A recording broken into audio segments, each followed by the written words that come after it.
Hi, I'm Timothy Riley, and this is my video review of the Egg Cuber. The Egg Cuber is a cool little device that makes cubed eggs. Some people call them square eggs, but then it would be two-dimensional. Let me show you the components that make up this item. Here are the different components that make up the Egg Cuber.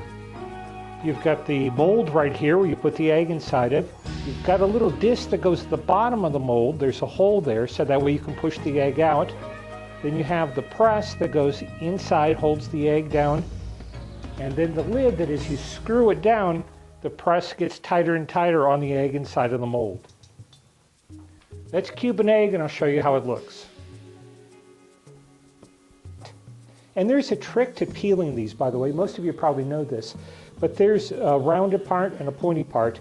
And on top of the rounded part is kind of an air bubble. So you want to crack that. It's a little bit easier to remove it. Then you run cold water between the membrane and the egg itself, because there's the shell, the membrane, and the egg, and you want to get it underneath that membrane and the shell comes right off. So what we do here is we're going to take the egg and put it inside of the press. First we want to put the little square piece in. I think I call that a disc, but obviously it's not a disc, it's a little square piece. Fit our egg in, then we're going to put the press on top of that. Then we take the lid and we screw it down. As we screw it, it compresses the egg into the cube shape. So get it nice and snug, and once it's snug, we're going to take it and put it in cold water. How long it stays in the cold water will determine how well it keeps its cube shape. I found the best is about 10 to 15 minutes. So if you're doing a lot of them, you want to have more than one cuber. And then just take your time and do a couple, and then before you know it, you'll have a dozen or half a dozen done.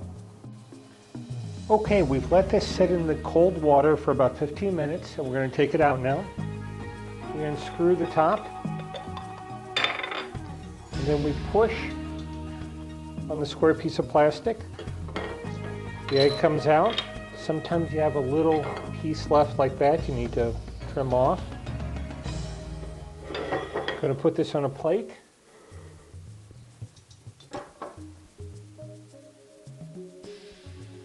And we're just going to slice into it. Now the yolk sometimes is centered, sometimes it isn't. Some people have methods they think will help it be more centered. But anyway, it's still unique. And you've got a square or a cubed egg. And I'm going to show you some of the things that I do with them. You can see as a small appetizer platter, these cubed eggs are really striking. So here I've got the cubed deviled eggs. I sprinkled a little cayenne pepper on there because I want to use something different than the paprika that most people use. Put some capers on there. Here in the sliced cubed eggs, sprinkled a little curry powder, again just to mix it up somewhat. And then I added some champagne dill mustard and some fresh thyme. In conclusion, I'm very happy with my egg cuber. I know it's a novelty and I probably won't use it very often, but I think it's good for entertaining. And I'm sure children will love it too. I'm Timothy Riley and I hope this review has been helpful to you. Thank you.